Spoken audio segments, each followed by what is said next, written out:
afternoon. My name is Maria Paulina Perez. I'm a student of Business Administration at the University of La Autónoma del Caribe in Barranquilla.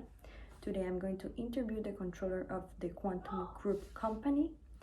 So I'm going to ask her few questions about the planning, the strategy, what type of leadership she is, and all those things. So she's coming and now I'm going to make her the questions.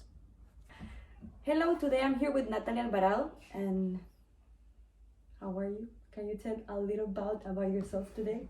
Yeah, sure. Hello, my name is Natalie Alvarado. I can tell you that right now I am the acting controller in Quantum Group. I've been in that company for a year now, and we've gone through a lot of changes. But to tell you a little bit about our background, actually, I went to school for finance, and I discovered that my passion was actually accounting. So my first position was in accounting, and I just fell in love with it. Then I went into my first position at a school, and I spent there 10 years, in which I became I started as a staff accountant, and then I became a senior accountant, and then I was promoted to management after a while.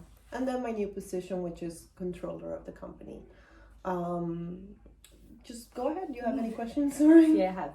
I have some questions. So, how is the strategy planning process within the organization?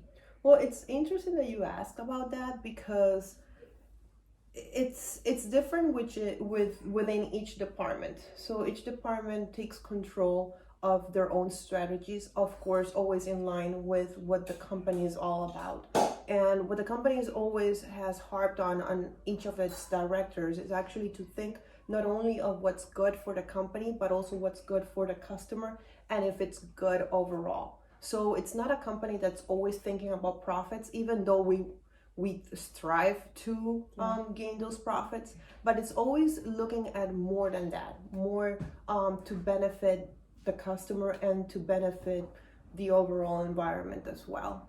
When I tell you about strategies, I can tell you that in order to come up with a good strategy, what you have to do is analyze the current situation. How are things done presently? Are they working? Are they not? And you really have to start listening at people, what they're thinking. The people that actually do the processes day by day are the ones that are gonna give you the more insight. So just listening to people, that's one of my strategies. Mm-hmm. Also, if it's efficient or not. Is there a better way? Do I think there's a better way? And actually putting it in practice and see if it works. Because sometimes in your head, you can be thinking these great ideas. And now, exactly, when you go ahead and do it, it's like, wait, oh my God, definitely not. We have to go back. And depends on the time. Exactly. Well, right. How is the organizational structure of the company defined? Right now, our company counts with the executive team, which is the CEO, CFO, and then we have the VP of operations and the VP of sales, and then we got the directors. Okay. So the directors are, it's actually the group I'm in.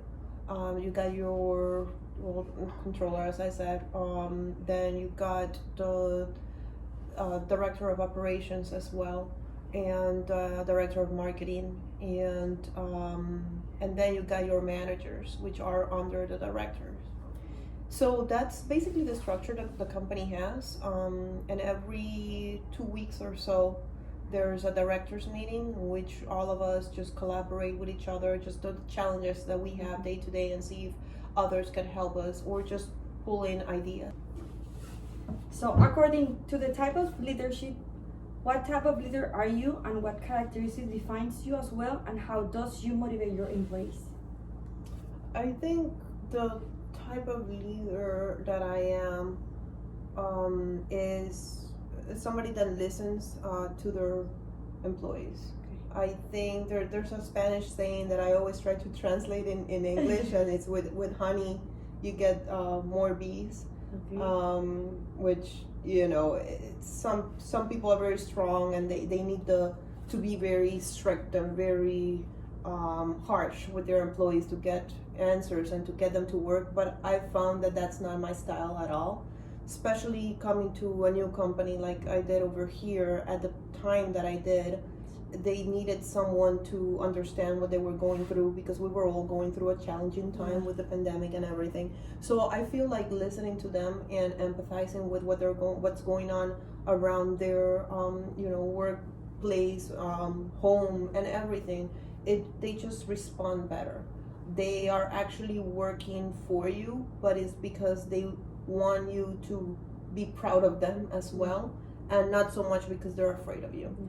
So that's the type of leader I feel like I've become throughout the years, and it's just because it has worked for me, and I feel better at night being that type of person as well. And it's also nice because by listening to them, we are actually working together, and then you learn too about them. Exactly. You learn about them, you learn their strengths and also their weaknesses, and where they need help and where they're gonna be the leaders themselves. So if you empower people and actually take advantage of those qualities that they do have, they respond a lot more to what you want to work. And how does you motivate them? You always praise them. You want to praise them. Also, one thing is you praise in public and you admonish in private. So always being there and being that cheerful person. You don't want to be the one that brings them down. If anything, you want to bring joy to the workplace, because that's where you're gonna be most of the time. I mean, that's more than 8 hours a day, 5 days a week. So you have to be that person that they want to see in the morning, or even if it's just a good morning, how are you, how's your dog, anything like that. Sometimes they spend more time with you than than with their family. Yeah. Yes. So that's what I try to be. I mean, I just try to be that person that, they want to say hi, or not only they want to say hi, but they're comfortable enough to actually talk to you if there's a problem, or if they've made a mistake. You don't want them to cover that. They actually should feel comfortable enough to actually come to you and tell you this is what happened, or I don't understand this. So what type of indicators do you use in the company to measure or control processes? We have various reports, some that the software has created, but some others that I've created myself. I like to see where we're at within the month. For example, in accounting, I want to know how much we have billed and how much revenue we have to recognize within the month. So an example of that is a report I call the status report, in which I know how much we've booked and actually compared to how much we've already invoiced, and then how much is left to ship within the month. That way I can get an estimate of where our revenues are going to be in the month. That's one. That also brings that report actually also gives me an insight of how much we are invoicing per day, and how busy our billers are. Also, I've worked with another report which is based on impressions per month. That's more production, but for some reason it just came to accounting. So I've created just to do the averages as well of how many impressions, since we're a printing company. I forgot to mention that earlier. We are a printing company, so impressions, it's actually a key performance indicator as well. There are other key performance indicators as well. We know, for example, we compared the cost of goods sold versus how much we sold percentage wise, and that also gives us an indication of how much waste, for example, in paper, if we've actually wasted a lot of paper, or if actually is produced in our product. There's a lot of analytics that happen behind the scene also in our financials that gives us an indication of where we're at. So, but mostly reports, and as I said before, it's not only just looking at the numbers, but what kind of picture the numbers are painting. That's it. Thank you so much for your time. You're welcome.